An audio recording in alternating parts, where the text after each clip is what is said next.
3 বেজেলস দেখতেই পাচ্ছেন, নেই বললেই চলে। ডিসপ্লের পিক ব্রাইটনেস দেওয়া হয়েছে 3000 নিটস। তো এখানে ডিসপ্লেতে ব্রাইটনেস জনিত কোনো ধরনের সমস্যা আপনাকে পড়তে হবে না।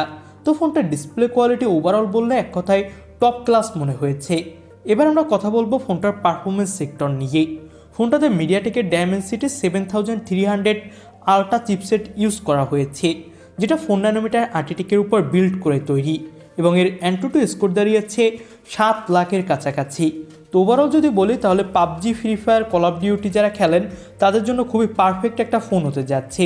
গেমাররা খুবই ইজিলি এখানে সব ধরনের গেম রান করাতে পারবেন একদম হাই সেটিংসে। কোনো ধরনের ল্যাগ ইস্যু অথবা ফ্রেম ড্রপ ইস্যু এখানে আপনাকে ফেস করতে হবে না।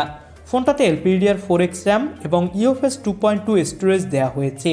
তবে আমার কাছে মনে হয়েছে এখানে LPDDR5 র্যাম দিলে ফোনটা আরও বেশি ফাস্ট হতো। আউট অফ দ্য বক্স ফোনটাতে অ্যান্ড্রয়েড 14 এবং HyperOS পাবেন। সব মিলিয়ে পারফরমেন্স